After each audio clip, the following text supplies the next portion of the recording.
Pemirsa, berbagai produk UMKM Indonesia memberi warna berbeda pada pertemuan tahunan IMF, World Bank, dan G20 di Washington DC, Amerika Serikat. Kehadiran UMKM ini sekaligus meyakinkan dunia bahwa ekonomi Indonesia tetap bergeliat di tengah ancaman resesi global. Suasana Indonesia sangat terasa di sekitar pertemuan tahunan IMF World Bank di Washington DC, Amerika Serikat, yang juga menjadi forum pertemuan terakhir para Menteri Keuangan dan Gubernur Bank Sentral dalam rangkaian Presidensi G20 Indonesia tahun ini. Berbagai produk UMKM Indonesia termasuk kopi hadir sekaligus memberi pesan tentang ekonomi Indonesia yang tetap bergeliat di tengah guncangan global. Gubernur Bank Indonesia Peri Warjio mengaku, para delegasi pertemuan IMF World Bank maupun G20 sangat antusias dengan produk UMKM Indonesia sehingga dalam waktu 2 hari saja produk yang dihadirkan habis terjual.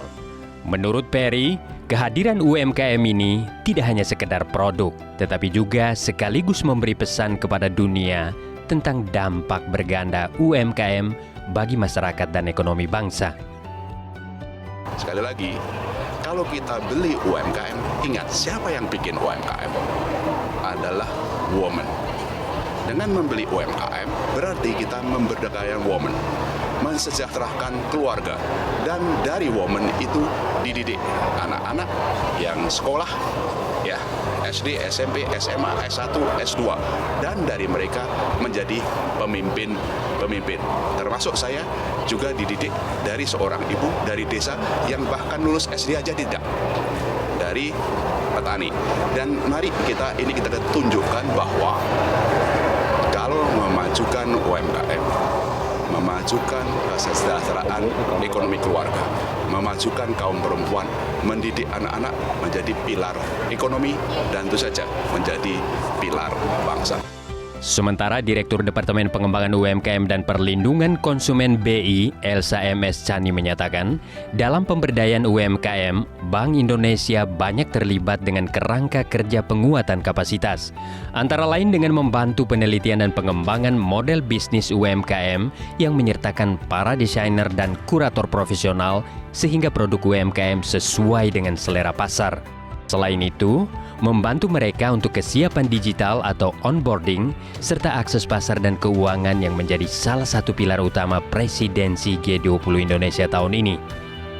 Inklusi keuangan dan inklusi ekonomi sendiri menjadi salah satu prioritas Presidensi Indonesia di G20,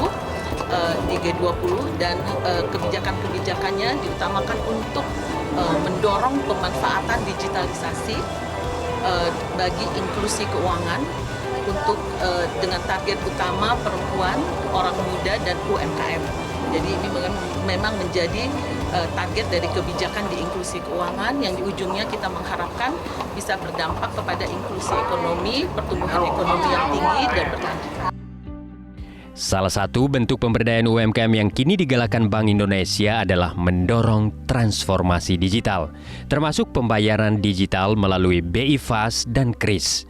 Bank Indonesia menargetkan UMKM pengguna KRIS bisa mencapai 30 juta pada tahun 2024. Dari Washington DC, Amerika Serikat, Adam Alamsyah, Metro TV.